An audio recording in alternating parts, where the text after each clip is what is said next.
ਨਾਮ ਸ੍ਰੀ ਵਾਹਿਗੁਰੂ ਸਾਹਿਬ ਜੀ। ਸੰਤੋ ਮਨ ਪਵਨੈ ਸੁਖ ਬਨਿਆ, ਕਿਛ ਜੋਗ ਪ੍ਰਾਪਤ ਗਨਿਆ। ਸੰਤੋ ਮਨ ਪਵਨੈ ਸੁਖ ਬਨਿਆ, ਕਿਛ ਜੋਗ ਪ੍ਰਾਪਤ ਗਨਿਆ। ਰਹਾਉ ਗੁਰ ਦਿਖਲਾਈ ਮੋਰੀ, ਜਿਤ ਮਿਰਗ ਪੜਤ ਹੈ ਚੋਰੀ। ਮੂੰਦ ਲਿਏ ਦਰਵਾਜੇ, ਬਾਜੀਅਲੇ ਅਨਹਦ ਬਾਜੇ। ਕੁੰਭ ਕਮਲ ਜਲ ਭਰਿਆ, ਜਲ ਮੇਟਿਆ ਉਬਾ ਕਰਿਆ। ਕਹੋ ਕਬੀਰ ਜਨ ਜਾਣਿਆ, ਜੋ ਜਾਣਿਆ ਤਉ ਮਨ ਮਾਨਿਆ। ਕਹੋ ਕਬੀਰ ਜਨ ਜਾਣਿਆ, ਜੋ ਜਾਣਿਆ ਤਉ ਮਨ ਮਾਨਿਆ। ਵਾਹਿਗੁਰੂ ਜੀ ਕਾ ਖਾਲਸਾ, ਵਾਹਿਗੁਰੂ ਜੀ ਕੀ ਫਤਿਹ। ਪਰਮ ਸਨਮਾਨ ਅਤੇ ਸਤਿਕਾਰਯੋਗ ਸਤਿਗੁਰੂ ਗਰੀਬ ਨਿਵਾਜ਼ ਅੰਤਰਜਾਮੀ ਸੱਚੇ ਪਾਤਸ਼ਾਹ ਜੀ ਦੀ ਸਾਜੀ ਨਵਾਜੀ, ਗੁਰੂ ਸਰੂਪ ਗੁਰੂ ਖਾਲਸਾ ਸਾਧ ਸੰਗਤ ਜੀਓ, ਆਪ ਜੀ ਤਮਾਮ ਗੁਰਮੁਖ ਮਾਈ ਪਾਈ, ਸਤ ਸੰਗੀ ਨੇਮੀ ਪ੍ਰੇਮੀ ਸੱਜਣ, ਦੂਰੋਂ ਨੇੜਿਓਂ ਚੱਲ ਕਰਕੇ ਚੌਥੇ ਪਾਤਸ਼ਾਹ ਸੋਢੀ ਸੁਲਤਾਨ ਧੰਨ ਧੰਨ ਪਿਤਾ ਸ਼੍ਰੀ ਗੁਰੂ ਰਾਮਦਾਸ ਸਾਹਿਬ ਮਹਾਰਾਜ ਜੀ ਦੇ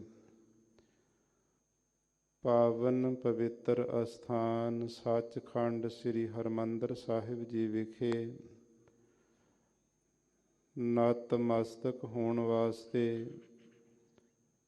ਸਤਿਗੁਰੂ ਜੀ ਦੇ ਪਾਵਨ ਪਵਿੱਤਰ ਅੰਮ੍ਰਿਤ ਸਰੋਵਰ ਵਿੱਚ ਇਸ਼ਨਾਨ ਕਰਨ ਦੇ ਲਈ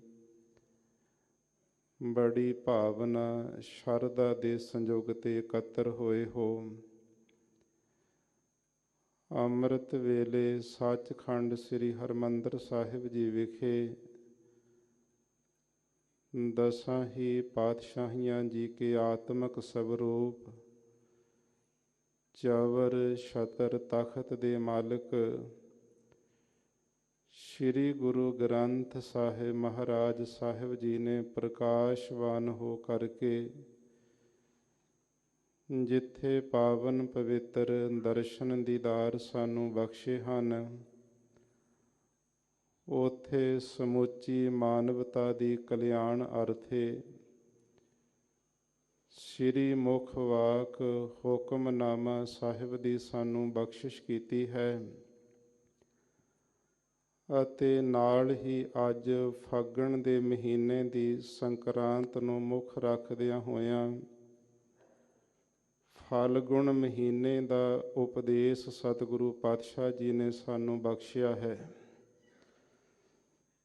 ਸੋ ਸਤਿਗੁਰੂ ਪਾਤਸ਼ਾਹ ਮਹਾਰਾਜ ਸਾਹਿਬ ਜੀ ਨੇ ਜੋ ਸਾਨੂੰ ਸ੍ਰੀ ਮੁਖ ਵਾਕ ਦੀ ਬਖਸ਼ਿਸ਼ ਕੀਤੀ ਹੈ, ਆਓ ਕੁਝ ਕੁ ਸਮੇਂ ਵਾਸਤੇ ਆਪਣੀਆਂ ਮਨ ਬਿਰਤੀਆਂ ਨੂੰ ਕਰੀਏ ਇਕਾਗਰ। ਸਤਿਗੁਰੂ ਪਾਤਸ਼ਾਹ ਦੇ ਪਾਵਨ ਪਵਿੱਤਰ ਚਰਨਾਂ ਦਾ ਧਿਆਨ ਰੱਖ ਕਰਕੇ ਪਿਆਰ ਸਤਿਕਾਰ ਦੇ ਨਾਲ ਸ਼ਰਵਣ ਕਰਨਾ ਕਰੀਏ ਜੀ। ਸਤਨਾਮ ਸ੍ਰੀ ਵਾਹਿਗੁਰੂ ਸਾਹਿਬ ਜੀ। ਸੰਤੋ ਮਨ ਪਵਨੈ ਸੁਖ ਬਨਿਆ। ਭਗਤ ਕਬੀਰ ਸਾਹਿਬ ਜੀ ਦਾ ਇਹ ਪਾਵਨ ਸ਼ਬਦ ਸੋਰਠ ਰਾਗ ਦੀ ਭਗਤ ਬਾਣੀ ਦੇ ਵਿੱਚੋਂ ਸਾਨੂੰ ਪ੍ਰਾਪਤ ਹੋਇਆ ਹੈ। ਕਬੀਰ ਸਾਹਿਬ ਜੀ ਦੇ ਪਾਸ ਬਹੁਤ ਸਾਰੀਆਂ ਨਾਮ ਦੇ ਵਿੱਚ ਰੰਗੀਆਂ ਹੋਈਆਂ ਰੂਹਾਂ ਅਧਿਆਤਮਕ ਗਿਆਨ ਦੀ ਪ੍ਰਾਪਤੀ ਕਰਨ ਵਾਲੇ ਇੱਛੁਕ ਰੋਜ਼ਾਨਾ ਆ ਕਰਕੇ ਵਿਚਾਰਾਂ ਕਰਿਆ ਕਰਦੇ। ਪਰਮਾਰਥ ਦੇ ਰਸਤੇ ਦੀ ਸੂਝ ਭਗਤ ਕਬੀਰ ਸਾਹਿਬ ਜੀ ਦੇ ਪਾਸੋਂ ਪ੍ਰਾਪਤ ਕਰਕੇ ਉਸ ਰਸਤੇ ਦੇ ਪਾਂਧੀ ਬਣ ਕਰਕੇ ਅਧਿਆਤਮਕ ਗਿਆਨ ਤੇ ਬ੍ਰਹਮਾਨੰਦ ਨੂੰ ਪ੍ਰਾਪਤ ਕਰਿਆ ਕਰਦੇ। ਸਾਧੂ ਕਮਾਈ ਵਾਲੇ ਮਹਾਂਪੁਰਖ ਕਬੀਰ ਸਾਹਿਬ ਜੀ ਦੇ ਪਾਸ ਆਏ ਨੇ।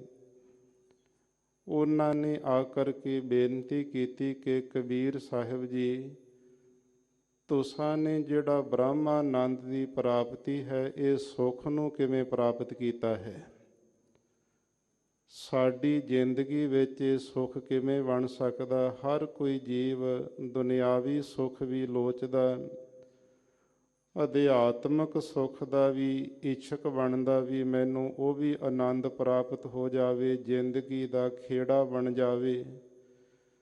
ਤਾਂ ਉਸ ਵੇਲੇ ਕਬੀਰ ਸਾਹਿਬ ਜੀ ਨੇ ਉਹਨਾਂ ਮਹਾਂਪੁਰਖ ਨਾਮ ਵਿੱਚ ਰੰਗੀਆਂ ਹੋਈਆਂ ਰੂਹਾਂ ਨੂੰ ਮੁਖਾਤਬ ਹੋ ਕਰਕੇ ਇਹ ਪਾਵਨ ਸ਼ਬਦ ਉਚਾਰਨ ਕੀਤਾ ਹੈ। ਕਬੀਰ ਸਾਹਿਬ ਜੀ ਉਚਾਰਨ ਕਰਦੇ ਨੇ, ਸੰਤ ਹੋ ਮਨ ਪਵਨੈ ਸੁਖ ਬਨਿਆ।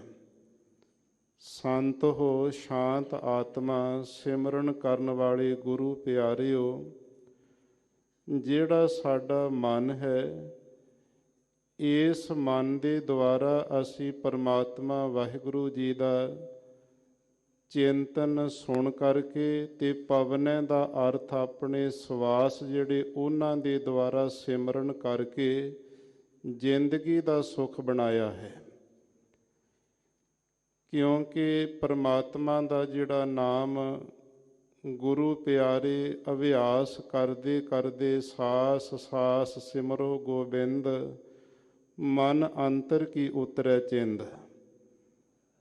ਪਹਿਲਾਂ ਬੋਲ ਕਰਕੇ ਉੱਚੀ ਉੱਚੀ ਆਵਾਜ਼ ਦੇ ਵਿੱਚ ਸਿਮਰਨ ਕਰਦੇ, ਫਿਰ ਹੌਲੀ ਹੌਲੀ ਉਹ ਮੱਧਮਾ ਬਣ ਜਾਂਦੀ ਤੇ ਪਰਪ ਸ਼ਾਂਤੀ ਬਾਣੀਆਂ ਦੇ ਵਿੱਚ ਜਾ ਕਰਕੇ ਸਿਮਰਨ ਟਿਕ ਜਾਂਦਾ। ਕਿੰਨੀਆਂ ਜਿਹੜੀਆਂ ਰੂਹਾਂ ਉਹ ਆਪਣੇ ਸਵਾਸਾਂ ਦੇ ਨਾਲ ਪਰਮਾਤਮਾ ਵਾਹਿਗੁਰੂ ਦਾ ਸਿਮਰਨ ਕਰਦੀਆਂ ਨੇ।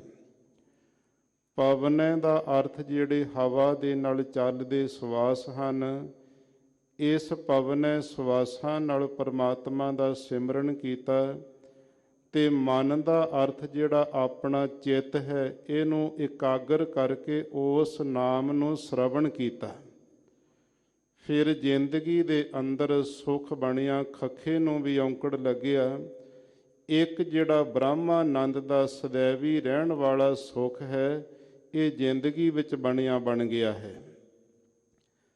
ਜਾਂ ਇਹਦਾ ਅਰਥ ਸੰਤ ਹੋ ਮਨ ਪਵਨੈ ਸੁਖ ਬਨਿਆ। ਹੈ ਕਮਾਈ ਵਾਲੇ ਸੰਤ ਗੁਰੂ ਪਿਆਰਿਓ, ਜਿਹੜਾ ਸਾਡਾ ਇਹ ਮਨ ਹੈ, ਇਸ ਦੇ ਅੰਦਰ ਪਰਮਾਤਮਾ ਵਾਹਿਗੁਰੂ ਜੀ ਦਾ ਚਿੰਤਨ ਕਰਕੇ ਪਵਨੈ ਦਾ ਅਰਥ ਜਿਹੜਾ ਹਵਾ ਦੀ ਸਵਾਰੀ ਕਰਨ ਵਾਲਾ ਆਤਮਕ ਸਵਰੂਪ ਹੈ, ਉਹਦੀ ਪ੍ਰਾਪਤੀ ਦਾ ਸੁੱਖ ਜ਼ਿੰਦਗੀ ਵਿੱਚ ਬਣਿਆ ਹੈ।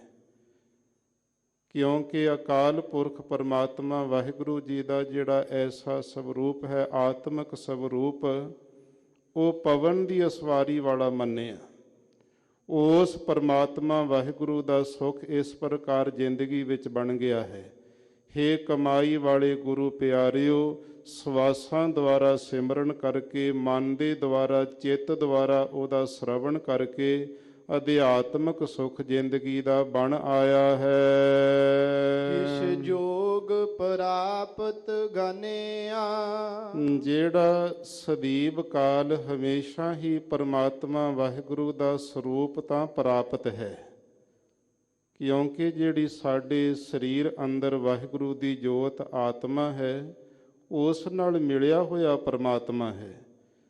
ਵਾਹਿਗੁਰੂ ਦੀ ਅੰਸ਼ ਪਰਮਾਤਮਾ ਦੀ ਜੋਤ ਹਰ ਸਰੀਰ ਦੇ ਅੰਦਰ ਵਿਆਪਕ ਹੈ, ਤੇ ਪਰਮਾਤਮਾ ਵਾਹਿਗੁਰੂ ਤੇ ਪ੍ਰਾਪਤ ਹੀ ਹੈ ਆਤਮਾ ਕਰਕੇ। ਫਿਰ ਉਸ ਨੂੰ ਪ੍ਰਗਟ ਕਰਨ ਵਾਸਤੇ ਕੋਈ ਸਾਧਨ ਕਰਨੇ ਪੈਂਦੇ ਨੇ।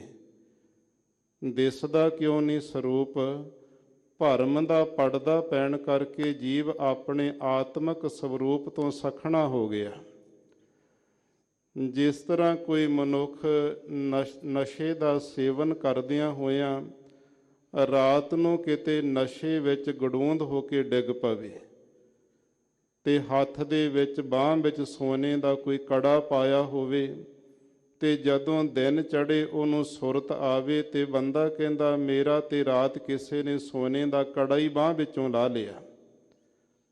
ਸਿਆਣਾ ਬੰਦਾ ਜਿਹੜਾ ਉਹਦੀਆਂ ਗੱਲਾਂ ਸੁਣਦਾ ਉਹ ਕਹਿੰਦਾ ਭਰਾ ਇਸ ਤਰ੍ਹਾਂ ਨਹੀਂ ਹੋਵੇਗਾ, ਤੇਰਾ ਜਿਹੜਾ ਕਮੀਜ਼ ਪਾਇਆ ਹੈ ਇਹਦੀ ਬਾਂਹ ਉੱਪਰ ਚੁੱਕ ਕੇ ਵੇਖ ਕਿਤੇ ਕੜਾ ਕਮੀਜ਼ ਹੇਠਾਂ ਨਾ ਛੁਪਿਆ ਹੋਵੇ। ਜਦੋਂ ਉਹਨੇ ਕਮੀਜ਼ ਦੀ ਬਾਂਹ ਉੱਪਰ ਚੁੱਕ ਕੇ ਵੇਖੀ ਤੇ ਕੜਾ ਬਾਂਹ ਦੇ ਵਿੱਚੋਂ ਹੀ ਪ੍ਰਾਪਤ ਹੋ ਗਿਆ। ਇਸੇ ਪ੍ਰਕਾਰ ਜਿਹੜਾ ਇਹ ਜੀਵ ਹੈ, ਇਹ ਅਕਾਲ ਪੁਰਖ ਪਰਮਾਤਮਾ ਵਾਹਿਗੁਰੂ ਨੇ ਇਹਨੂੰ ਆਤਮਕ ਸਰੂਪ ਰੂਪੀ ਜਿਹੜਾ ਕੜਾ ਬਖਸ਼ਿਆ ਹੈ। ਸਦਾ ਹੀ ਨਾਲ ਹੈ ਪਰਮਾਤਮਾ ਦੀ ਜੋਤ ਜੀਵ ਦੇ, ਪਰੰਤੂ ਇਹ ਜੀਵ ਜਿਹੜਾ ਹੈ ਵਿਕਾਰਾਂ ਦੀ ਐਸੀ ਨੀਂਦ ਦੇ ਵਿੱਚ ਗਲਤਾਨ ਹੋ ਗਿਆ। ਅਗਿਆਨਤਾ ਦਾ ਜਿਹੜਾ ਨਸ਼ਾ ਚੜ੍ਹ ਜਾਣਾ ਕੀਤਾ ਜੀਵ ਨੂੰ। ਫਿਰ ਜਦੋਂ ਕੋਈ ਕਮਾਈ ਵਾਲੀ ਰੂਹ ਸਿਮਰਨ ਕਰਨ ਵਾਲਾ ਸੰਤ ਗੁਰਸਿੱਖ ਮਿਲ ਜਾਂਦਾ, ਉਹ ਕਹਿੰਦਾ ਭਾਈ ਤੂੰ ਆਪਣਾ ਦੇਹ ਅਧਿਆਸ ਦਾ ਜਿਹੜਾ ਕਮੀਜ਼ ਨੂੰ ਉੱਚਾ ਚੁੱਕ ਕਰਕੇ ਵੇਖ। ਦੇਹ ਅਧਿਆਸ ਨੂੰ, ਸਰੀਰ ਨੂੰ ਸਭ ਕੁਝ ਮੰਨੀ ਬੈਠਾ, ਸਰੀਰ ਹੀ ਮੇਰਾ ਆਤਮਾ ਹੈ, ਸਰੀਰ ਹੀ ਮੇਰਾ ਜਿਹੜਾ ਇਹ ਗਿਆਨ ਕਰਮ ਇੰਦਰੇ ਨੇ, ਸਰੀਰ ਹੀ ਮੇਰਾ ਮਨ ਹੈ, ਸਰੀਰ ਹੀ ਮੇਰਾ ਚਿੱਤ ਹੈ, ਸਰੀਰ ਹੀ ਮੇਰੀ ਬੁੱਧੀ ਹੈ। ਸਭ ਕੁਝ ਸਰੀਰ ਨੂੰ ਮੰਨ ਲਿਆ ਜੀਵ ਨੇ ਦੇਹ ਅਧਿਆਸੀ ਹੋਣ ਕਰਕੇ। ਜਦੋਂ ਦੇਹ ਅਧਿਆਸ ਦਾ ਕਮੀਜ਼ ਪਰਦਾ ਚੁੱਕਿਆ ਜਾਂਦਾ, ਹੇਠੋਂ ਜਿਹੜਾ ਪਰਮਾਤਮਾ ਦਾ ਸਰੂਪ ਆਤਮਾ ਸੋਨੇ ਦੇ ਕੜੇ ਨਿਆਈ ਅਮੋਲਕ ਹੈ, ਉਹ ਜੀਵ ਨੂੰ ਪ੍ਰਾਪਤ ਹੋ ਜਾਂਦਾ। ਇਸ ਲਈ ਭਗਤ ਕਬੀਰ ਸਾਹਿਬ ਜੀ ਸਾਨੂੰ ਸਮਝਾਉਂਦੇ ਨੇ, ਕਿਛ ਜੋਗ ਪ੍ਰਾਪਤ ਗਨਿਆ। ਜਿਹੜਾ ਸਦੀਵ ਕਾਲ ਹੀ ਆਤਮਾ ਰੂਪ ਕਰਕੇ ਪ੍ਰਾਪਤ ਹੈ ਪਰਮਾਤਮਾ, ਉਸ ਦੇ ਅੰਦਰ ਗੁਰੂ ਦੀ ਕਿਰਪਾ ਨਾਲ ਥੋੜਾ ਜਿਹਾ ਜੋਗ ਜੁੜਨਾ ਗਨਿਆ ਅਸੀਂ ਵਿਚਾਰਿਆ ਹੈ। ਇਹ ਗੁਰੂ ਨੇ ਕਿਰਪਾ ਕਰ ਦਿੱਤੀ, ਉਸ ਸਰੂਪ ਦੇ ਅੰਦਰ ਜੁੜ ਗਏ ਹਾਂ। ਰਹਾਉ ਵਿਸਰਾਮ ਦੇ ਕੇ ਅਸਥਾਈ ਦੇ ਕਰਕੇ ਕਬੀਰ ਸਾਹਿਬ ਜੀ ਉਚਾਰਨ ਕਰਦੇ ਹਨ। ਗੁਰ ਦਿਖਲਾਈ ਮੋਰੀ, ਪੂਰਨ ਸਤਿਗੁਰੂ ਬ੍ਰਹਮ ਸਰੋਤਰੀ ਬ੍ਰਹਮ ਨੇਸ਼ਟੀ ਮੇਰੇ ਗੁਰੂ ਨੇ ਸਾਨੂੰ ਮੋਰੀ ਦਾ ਅਰਥ ਜਿਹੜੀਆਂ ਸਾਡੀਆਂ ਇੰਦਰੀਆਂ ਦਿਖਾ ਦਿੱਤੀਆਂ ਨੇ। ਇੰਦਰੀਆਂ 10 ਨੇ ਗਿਣਤੀ ਦੇ ਵਿੱਚ, ਹਰ ਸਰੀਰ ਨੂੰ ਲੱਗੀਆਂ ਹੋਈਆਂ ਨੇ। 5 ਗਿਆਨ ਇੰਦਰੇ ਨੇ, ਅੱਖਾਂ ਨਾਲ ਦੇਖਣ ਦਾ ਗਿਆਨ, ਕੰਨਾਂ ਨਾਲ ਸੁਣਨ ਦਾ ਗਿਆਨ, ਨਾਸਕਾ ਦੇ ਨਾਲ ਸੁਗੰਧੀ ਦੁਰਗੰਧੀ ਦਾ ਗਿਆਨ, ਤੇ ਸਾਡੀ ਜ਼ੁਬਾਨ ਦੇ ਨਾਲ ਕੌੜੇ ਮਿੱਠੇ ਦਾ ਗਿਆਨ, ਚਮੜੀ ਦੇ ਨਾਲ ਤੱਤੇ ਠੰਡੇ ਦਾ ਗਿਆਨ। ਇਹ 5 ਗਿਆਨ ਇੰਦਰੇ ਨੇ। 5 ਜਿਹੜੇ ਸਾਡੇ ਸਰੀਰਾਂ ਦੇ ਕਰਮ ਕਰਦੇ, ਉਹ ਕਰਮ ਇੰਦਰੇ ਉਹ ਵੀ ਹਰ ਕਿਸੇ ਨੂੰ ਪਰਮਾਤਮਾ ਨੇ ਦਿੱਤੇ ਨੇ। ਪੈਰਾਂ ਦੇ ਨਾਲ ਚੱਲਣ ਦਾ ਕਰਮ ਹੁੰਦਾ, ਹੱਥਾਂ ਦੇ ਨਾਲ ਜਿਹੜੀ ਵਸਤੂ ਨੂੰ ਗ੍ਰਹਿਣ ਕਰਨਾ, ਕਿਸੇ ਨੂੰ ਪਕੜਾਉਣਾ, ਇਹ ਕਰਮ ਹੱਥ ਕਰਦੇ ਨੇ। ਤੇ ਇਸੇ ਤਰ੍ਹਾਂ ਸਾਡੀ ਜਿਹੜੀ ਜ਼ੁਬਾਨ ਜਦੋਂ ਇਹ ਬੋਲਦੀ ਹੈ ਤੇ ਇਹ ਕਰਮ ਇੰਦਰੀਆ ਬਣ ਜਾਂਦੀ ਹੈ। ਲਿੰਗ ਤੇ ਗੁਦਾ ਮਲ ਬਿਸ਼ਟਾ ਦਾ ਤਿਆਗ ਸਰੀਰ ਦਾ ਹੁੰਦਾ। ਇਹ 10 ਇੰਦਰੇ ਸਾਡੇ ਸਰੀਰਾਂ ਨੂੰ ਲੱਗੇ ਨੇ।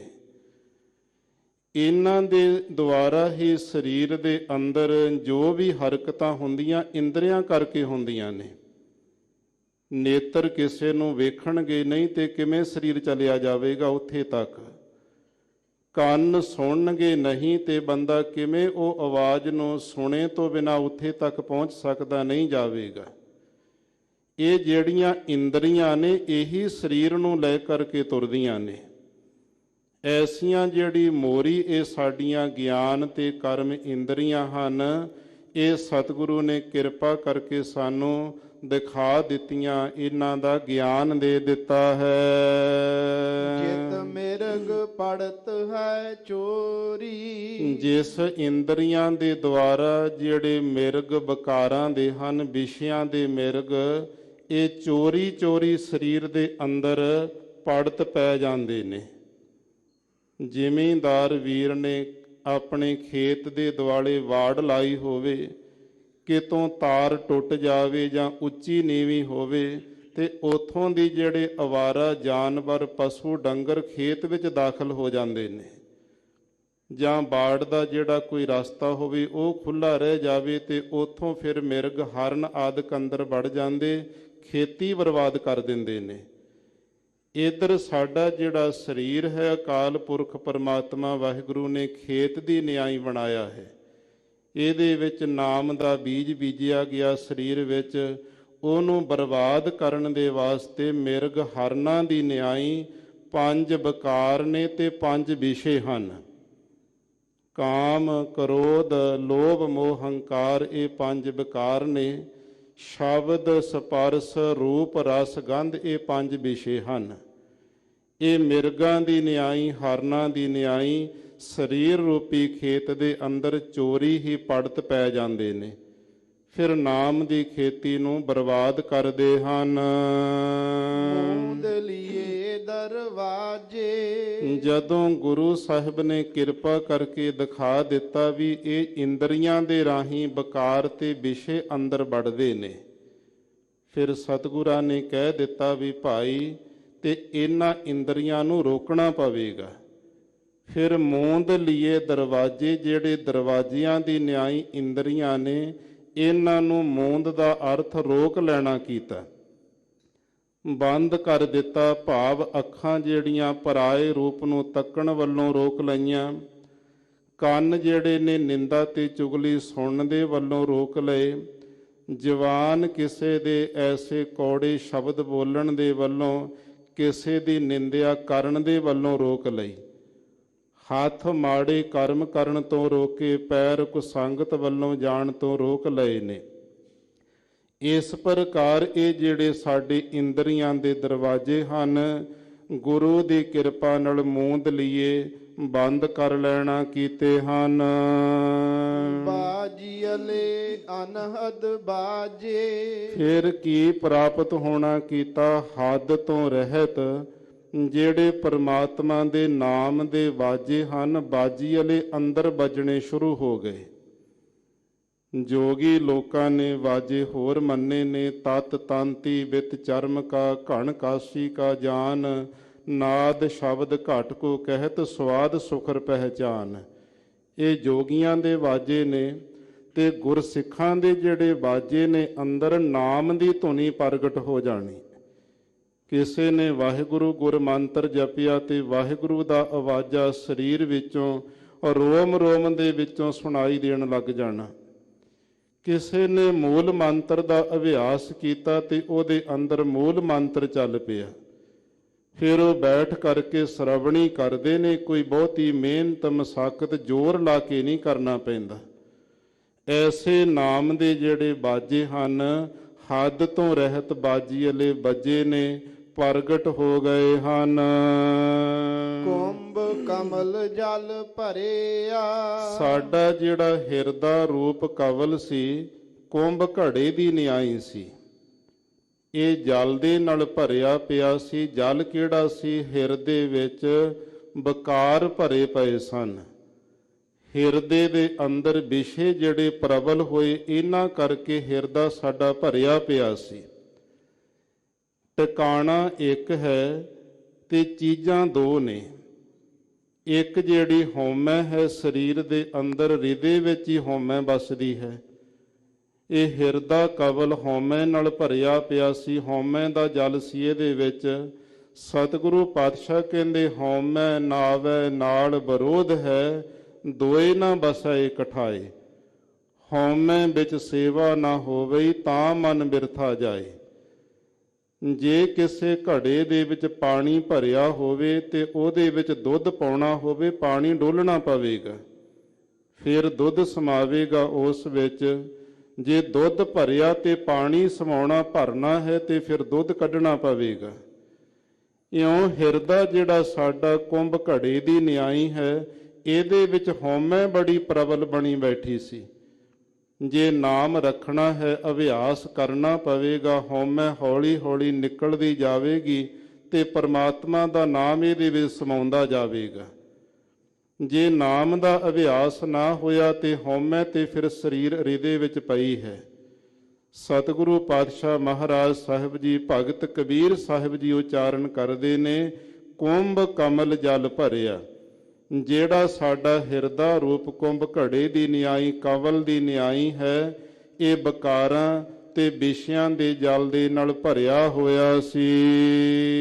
ਜਲ ਮੇਟਿਆ ਉਬਾ ਕਰਿਆ।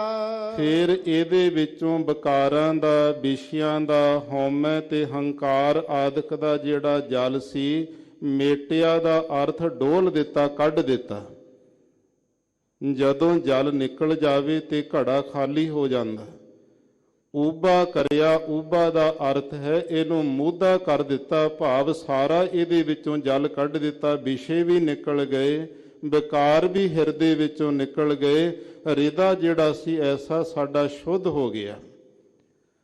ਜਾਂ ਊਬਾ ਦਾ ਅਰਥ ਉੱਚਾ ਵੀ ਕਰਦੇ ਨੇ ਕਿ ਜਿਸ ਵੇਲੇ ਆਪਣੇ ਹਿਰਦੇ ਵਿੱਚੋਂ ਵਿਕਾਰਾਂ ਦਾ ਜਲ ਕੱਢ ਦਿੱਤਾ, ਫਿਰ ਸਤਿਗੁਰਾਂ ਦੇ ਸਨਮੁਖ ਕਰਕੇ ਹਿਰਦੇ ਨੂੰ ਉਬਾ ਉੱਚਾ ਕਰਨਾ ਕੀਤਾ ਹੈ ਵਿਕਾਰਾਂ ਤੋਂ। ਕਹੋ ਕਬੀਰ ਜਨ ਜਾਣਿਆ। ਭਗਤ ਕਬੀਰ ਸਾਹਿਬ ਜੀ ਉਚਾਰਨ ਕਰਦੇ ਨੇ, ਇਹ ਸਾਰੀ ਜਿੰਨੀ ਸੋਝੀ ਹੈ ਅਸੀਂ ਜਨਾਂ ਨੇ ਜਾਣਿਆ, ਜਾਣਨਾ ਕੀਤੀ ਹੈ। ਗੁਰੂ ਦੀ ਕਿਰਪਾ ਦੇ ਨਾਲ, ਗੁਰੂ ਦੀ ਬਖਸ਼ਿਸ਼ ਦੇ ਨਾਲ ਇਹ ਗਿਆਨ ਨੂੰ ਸਮਝਿਆ ਹੈ। ਜੋ ਜਾਣਿਆ ਤਉ ਮਨ ਮਾਨਿਆ। ਜਦੋਂ ਵਾਹਿਗੁਰੂ ਜੀ ਦੇ ਐਸੇ ਸਰੂਪ ਨੂੰ ਜਾਣਿਆ, ਜਾਣਨਾ ਕੀਤਾ, ਸਮਝ ਲਿਆ ਗੁਰੂ ਦੀ ਕਿਰਪਾ ਦੇ ਨਾਲ, ਤਉ ਮਨ ਮਾਨਿਆ। ਫਿਰ ਸਾਡਾ ਜਿਹੜਾ ਮਨ ਸੀ ਮੰਨ ਗਿਆ।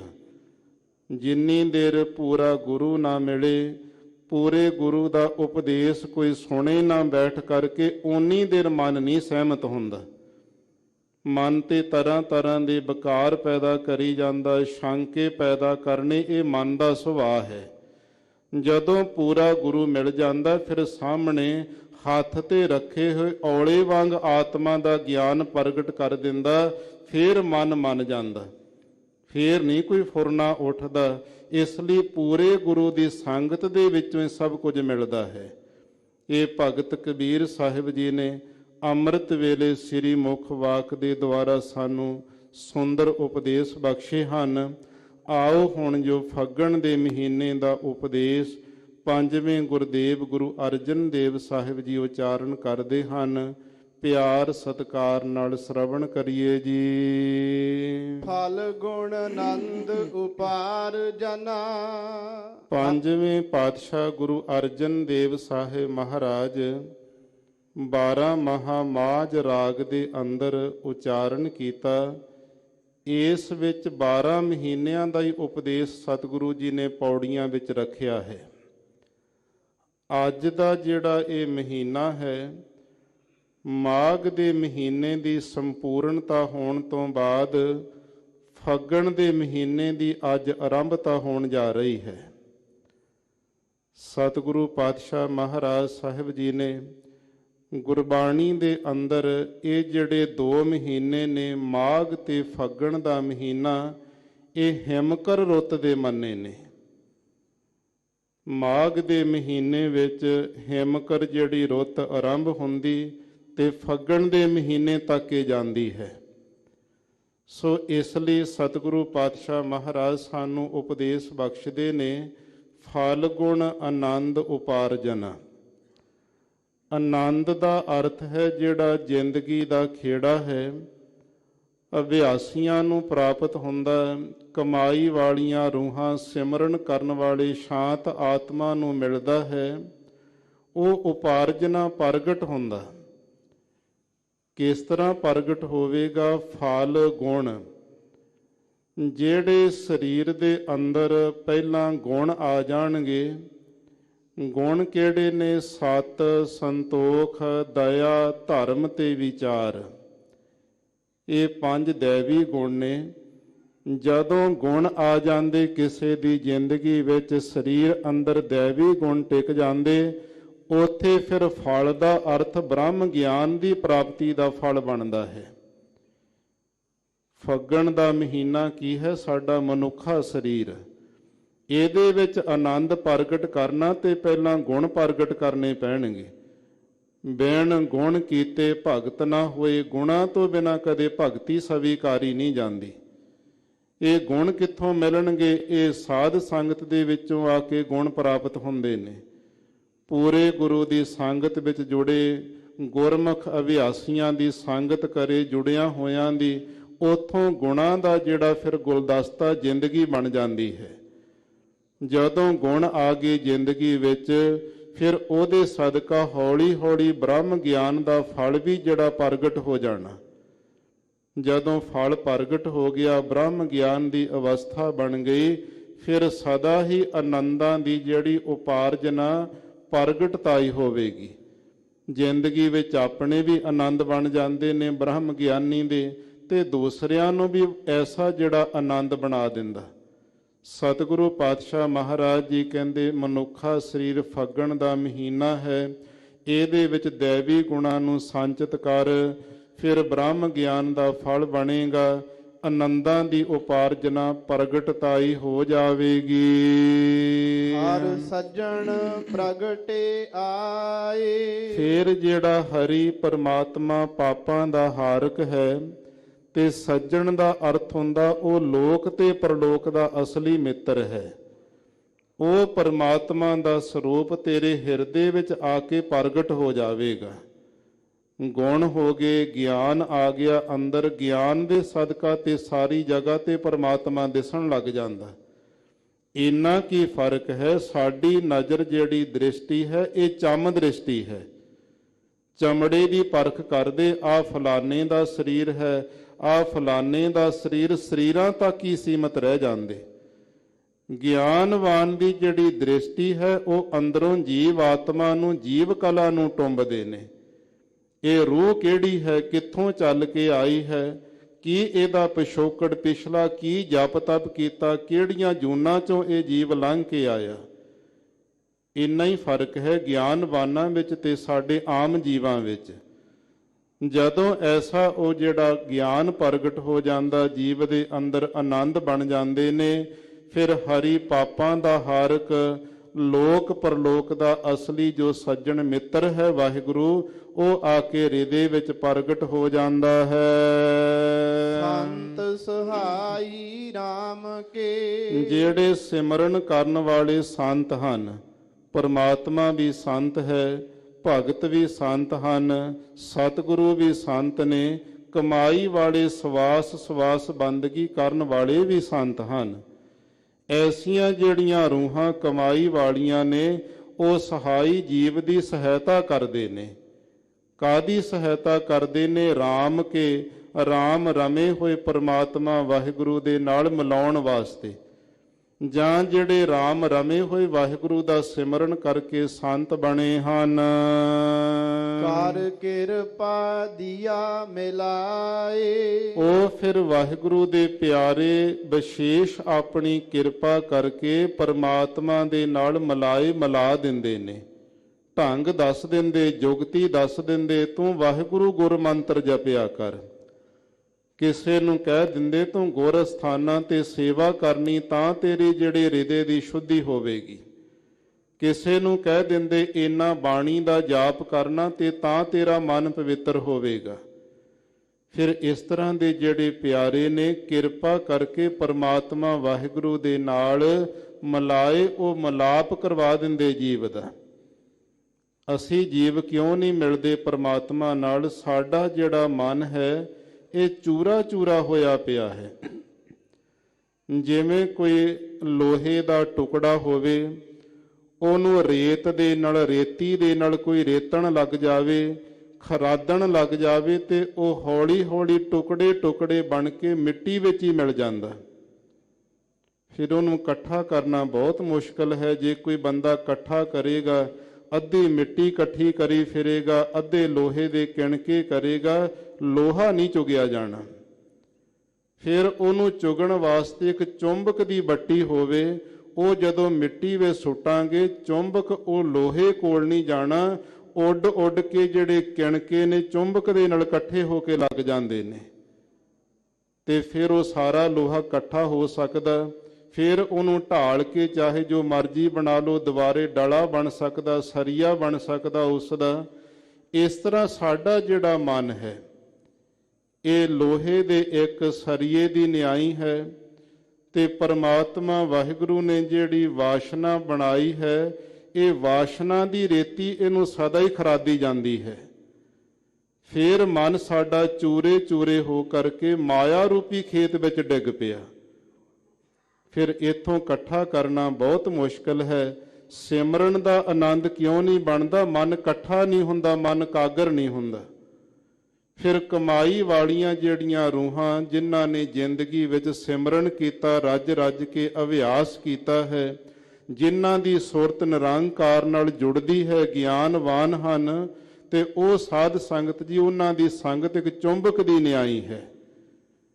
ਫਿਰ ਕਿਤੇ ਉਹਨਾਂ ਦੀ ਸੰਗਤ ਮਿਲ ਜਾਵੇ, ਫਿਰ ਆਟੋਮੈਟਿਕ ਹੀ ਸਾਡੇ ਮਨ ਜਾ ਕੇ ਗੁਰੂ ਦੇ ਚਰਨਾਂ ਵਿੱਚ ਜੁੜ ਜਾਂਦੇ, ਉਸ ਰੱਬ ਦੇ ਪਿਆਰੇ ਦੇ ਰਾਹੀਂ।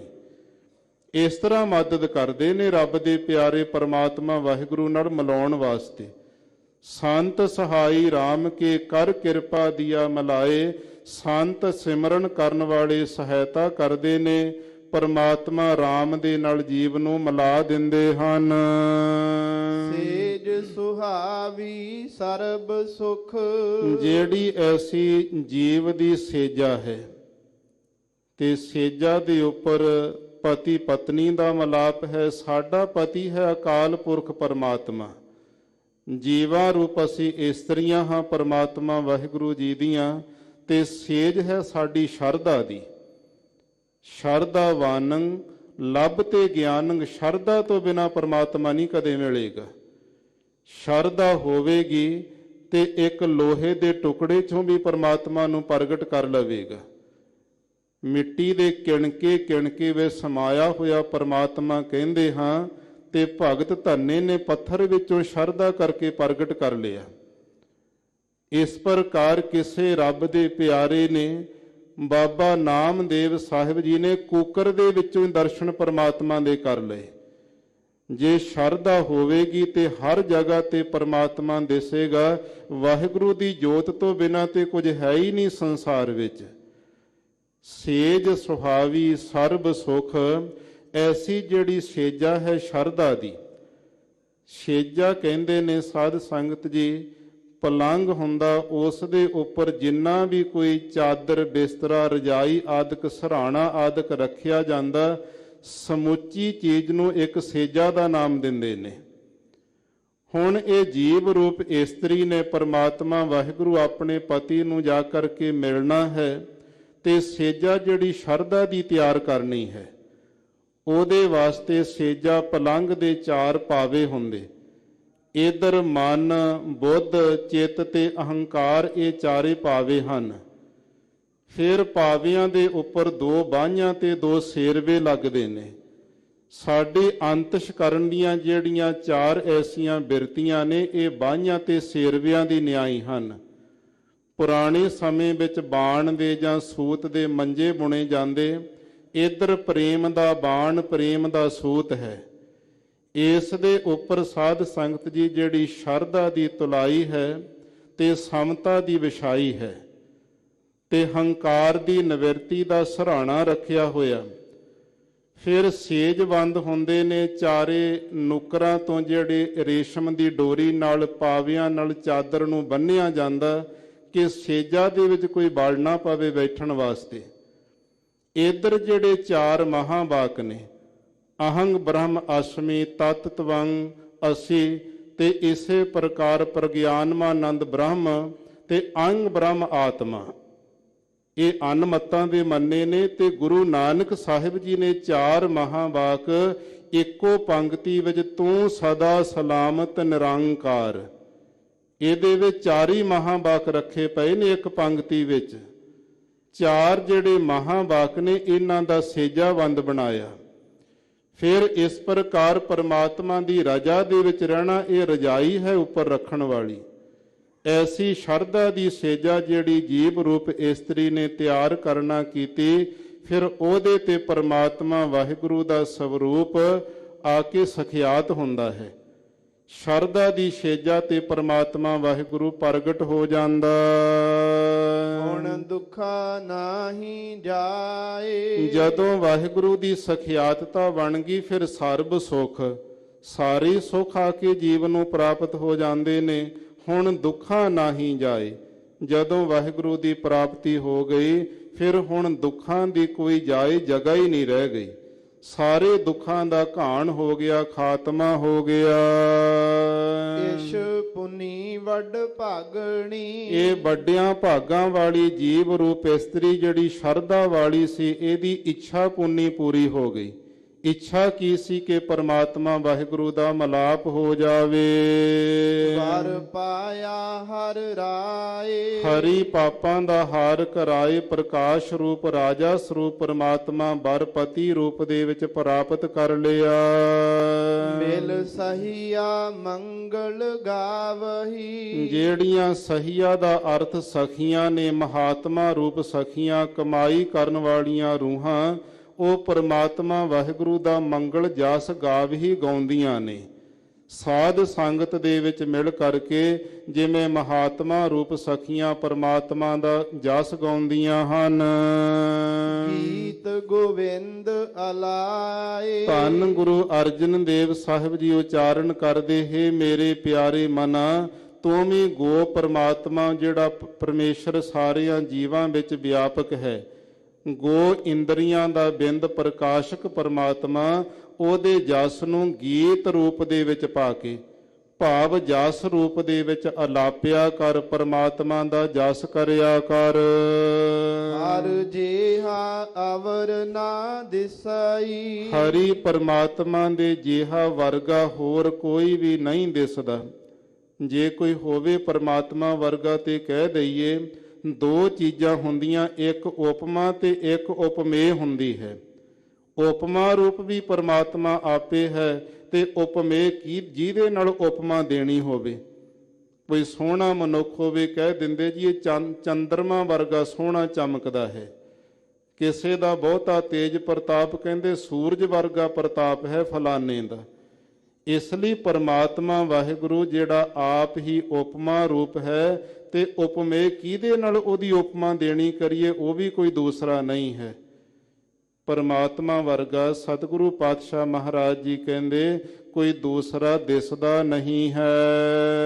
ਕੋਈ ਦੂਜਾ ਲਵੈ ਨਾ ਲਾਏ, ਜੇ ਕੋਈ ਦੂਸਰਾ ਹੋਵੇ ਤਾਂ ਲਵੈ ਬਰਾਬਰ ਲਾ ਕਰਕੇ ਖੜਾ ਕਰ ਦਈਏ ਵੀ ਪਰਮਾਤਮਾ ਇਹਦੇ ਵਰਗਾ ਹੈ। ਸਿੱਧਾਂ ਨੇ ਸਵਾਲ ਕੀਤਾ ਸੀ ਗੁਰੂ ਨਾਨਕ ਸਾਹਿਬ ਜੀ ਨੂੰ ਕਿ ਨਾਨਕ ਜੀ, ਜਿਸ ਪਰਮਾਤਮਾ ਦਾ ਸਿਮਰਨ ਕਰਨ ਵਾਸਤੇ ਕਹਿੰਦੇ, ਕੋਈ ਇਹੋ ਜੀ ਚੀਜ਼ ਹੈ ਜਿਹੜੀ ਪਰਮਾਤਮਾ ਤੋਂ ਨਹੀਂ ਬਣੀ? ਸਤਿਗੁਰੂ ਜੀ ਕਹਿੰਦੇ, ਹਾਂ ਸਿੱਧਨਾਥੋ, ਇੱਕ ਚੀਜ਼ ਹੈ ਜਿਹੜੀ ਪਰਮਾਤਮਾ ਵੀ ਨਹੀਂ ਬਣਾ ਸਕਿਆ।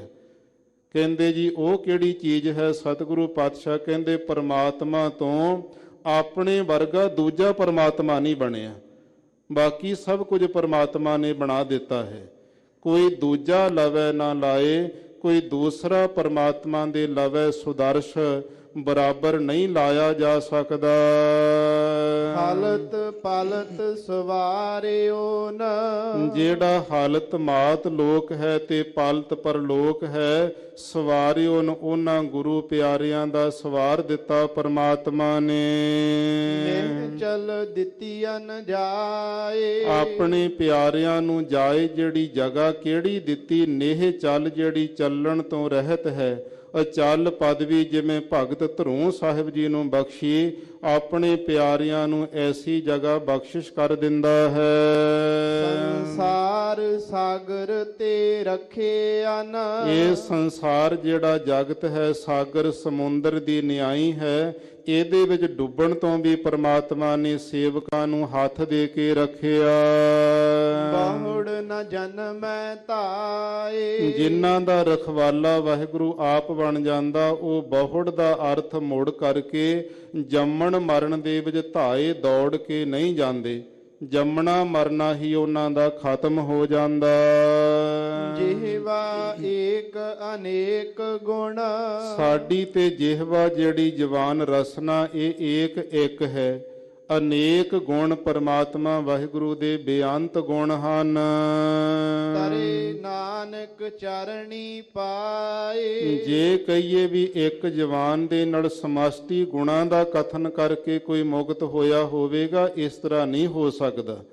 ਕਿਉਂਕਿ ਜਵਾਨ ਇੱਕ ਹੈ ਤੇ ਇੱਕ ਜਵਾਨ ਦੇ ਨਾਲ ਬੇਅੰਤ ਗੁਣਾਂ ਨੂੰ ਕਿਵੇਂ ਕੋਈ ਕਹਿ ਸਕਦਾ?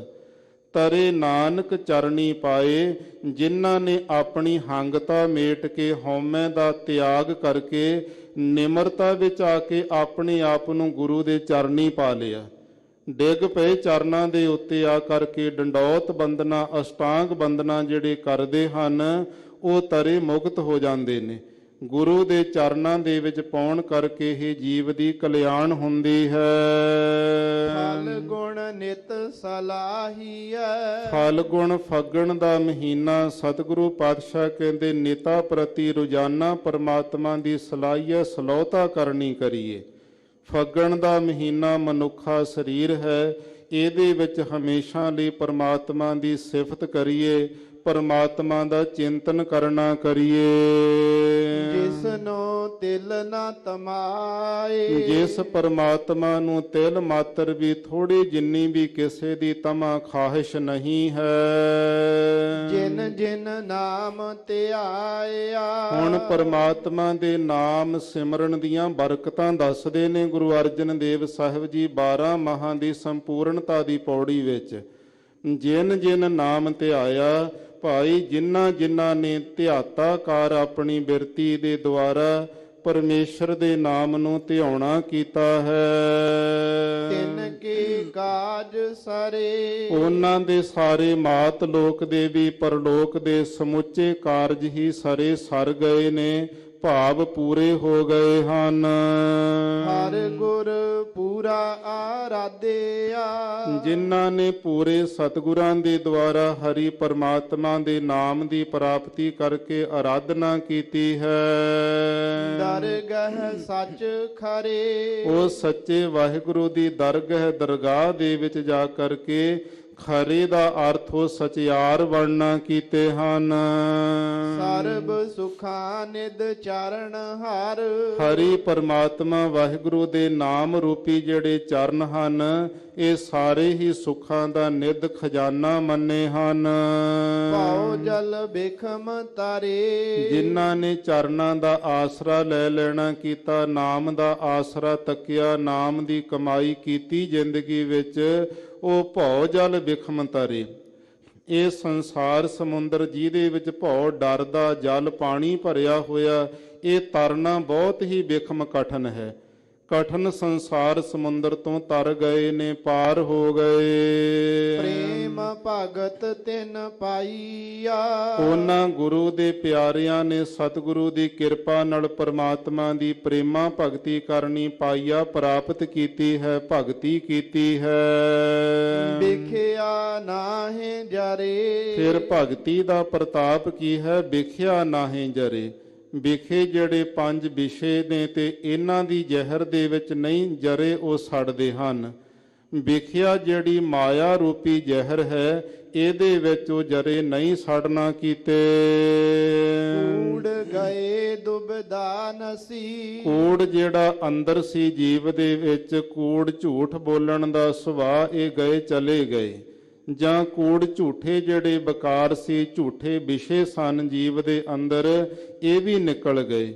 ਦੁਬਦਾ ਨਸੀ, ਦੁਬਦਾ ਦੋ ਵਿਧੀਆਂ ਹੁੰਦੀਆਂ ਵੀ ਪ੍ਰਮਾਤਮਾ ਦੇਖਦਾ ਜਾਂ ਨਹੀਂ ਦੇਖਦਾ, ਸਿਮਰਨ ਕਰੀਏ ਨਾ ਕਰੀਏ, ਗੁਰੂ ਦੇ ਬਚਨ ਸੁਣਨੇ ਚਾਹੀਦੇ ਜਾਂ ਨਹੀਂ ਸੁਣਨੇ ਚਾਹੀਦੇ, ਨੂੰ ਦੁਬਦਾ ਕਹਿੰਦੇ ਨੇ।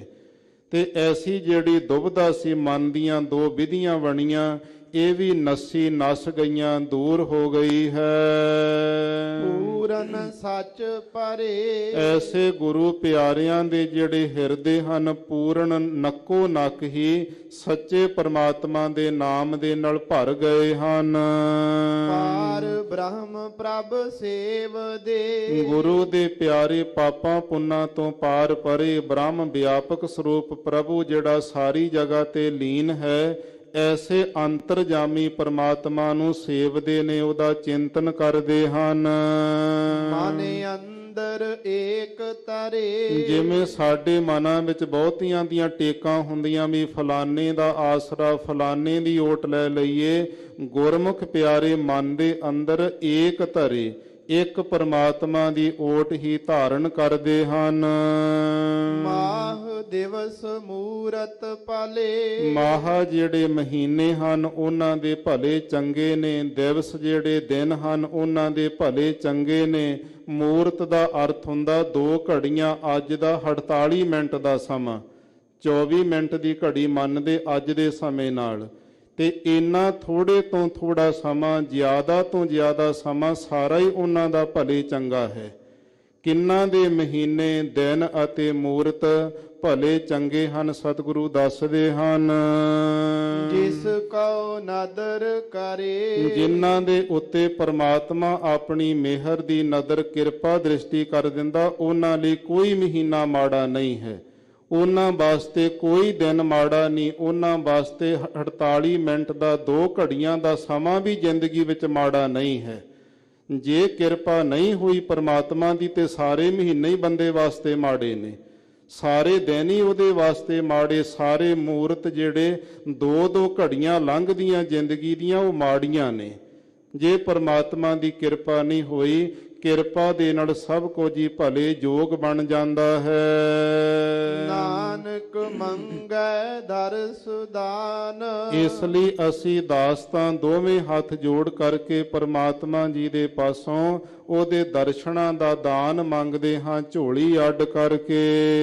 ਕਿਰਪਾ ਕਰੋ ਹਰੇ, ਇਹ ਸਾਰੇ ਜੀਵਾਂ ਨੂੰ ਚੇਤਨ ਸੱਤਾ ਦੀ ਜੋਤ ਦੇ ਕੇ ਹਰਿਆਂ ਕਰਨ ਵਾਲੇ ਜੀਵਨਾਂ ਨੂੰ ਪਰਮਾਤਮਾ ਜੀ ਸਾਡੇ ਤੇ ਇਹ ਕਿਰਪਾ ਕਰੋ ਤੇ ਸਾਨੂੰ ਆਪਣੇ ਦਰਸ਼ਨਾਂ ਦਾ ਦਾਨ ਦੇਣਾ ਕਰੋ। ਜਦੋਂ ਮੰਗਤਾ ਭਿਖਾਰੀ ਝੋਲੀ ਅੱਡ ਕੇ ਦਰਵਾਜ਼ੇ ਤੇ ਖੜ ਜਾਂਦਾ, ਬਾਰ-ਬਾਰ ਮੰਗੀ ਜਾਂਦਾ, ਤੇ ਫਿਰ ਮਾਲਕ ਅੰਦਰੋਂ ਆ ਕੇ ਕੁਝ ਨਾ ਕੁਝ ਖੈਰ ਝੋਲੀ ਵਿੱਚ ਪਾਈ ਦਿੰਦਾ ਹੈ। ਕਬੀਰ ਕੇਸੋ ਕੇਸੋ ਕੂਕੀਐ ਨਾ ਸੋਈਐ ਆਸਾਰ, ਰਾਤ ਦਿਵਸ ਕੇ ਕੂਕਨੇ ਕਬਹੁ ਕੈ ਸੁਨੈ ਪੁਕਾਰ। ਰਾਤ ਦਿਨ ਅਰਦਾਸਾਂ ਬੇਨਤੀਆਂ ਕਰੀ ਚੱਲੀਏ ਪਰਮਾਤਮਾ ਦੇ ਦਰ ਤੇ, ਕਦੇ ਤੇ ਪਰਮਾਤਮਾ ਜ਼ਰੂਰ ਸਾਡੀ ਬੇਨਤੀ ਨੂੰ ਸੁਣੇਗਾ। ਸੋ ਸਤਿਗੁਰੂ ਪਾਤਸ਼ਾਹ ਗੁਰੂ ਅਰਜਨ ਦੇਵ ਸਾਹਿਬ ਮਹਾਰਾਜ ਜੀ ਨੇ ਇਹ 12 ਮਾਹਾਂ ਦੇ ਵਿੱਚੋਂ ਫੱਗਣ ਦੇ ਮਹੀਨੇ ਦਾ ਉਪਦੇਸ਼ ਸਾਨੂੰ ਬਖਸ਼ਿਆ ਹੈ। ਭਗਤ ਕਬੀਰ ਸਾਹਿਬ ਜੀ ਨੇ ਸੁੰਦਰ ਹੁਕਮਨਾਮਾ ਸਾਹਿਬ ਦੀ ਬਖਸ਼ਿਸ਼ ਕੀਤੀ ਹੈ। ਸਤਿਗੁਰੂ ਜੀ ਆਪ ਹੀ ਇੰਨੀ ਕੋ ਕਿਰਪਾ ਕਰ ਦੇਣ, ਸੁੰਦਰ ਵਿਚਾਰਾਂ ਸਾਡੇ ਸਭਨਾਂ ਦੇ ਮਨਾਂ ਤਨਾਂ ਵਿੱਚ ਲੀਨ ਹੋਣ, ਜਿਸ ਕਰਕੇ ਲੋਕ ਸੁਖੀਏ ਪਰਲੋਕ ਸੁਹੇਲੇ ਹੋ ਸਕੀਏ। ਵਿਚਾਰ ਕਰਦਿਆਂ ਬੇਅੰਤ ਪ੍ਰਕਾਰ ਦੀਆਂ ਹੋਈਆਂ ਭੁੱਲਾਂ ਚੁੱਕਾਂ ਦੀ ਆਪ ਸਮੁੱਚੀ ਸਾਧ ਸੰਗਤ ਨੇ ਕਿਰਪਾ ਕਰਕੇ ਖੇਮਾ ਬਖਸ਼ਣੀ ਜੀ। ਇੱਥੇ ਹੀ ਅੰਤਲੀਆਂ ਪੰਗਤੀਆਂ ਪੜ੍ਹ ਕੇ ਵਿਸਰਾਮ ਦੇਈਏ ਜੀ। ਮਾਹ ਦਿਵਸ ਮੂਰਤ ਪਾਲੇ, ਜਿਸ ਕਉ ਨਦਰ ਕਰੇ, ਨਾਨਕ ਮੰਗੈ ਦਰ ਸੁਦਾਨ, ਕਿਰਪਾ ਕਰਹੁ ਹਰੇ। ਵਾਹਿਗੁਰੂ ਵਾਹਿਗੁਰੂ ਜੀ ਕਾ ਖਾਲਸਾ ਵਾਹਿਗੁਰੂ ਜੀ ਕੀ ਫਤਿਹ।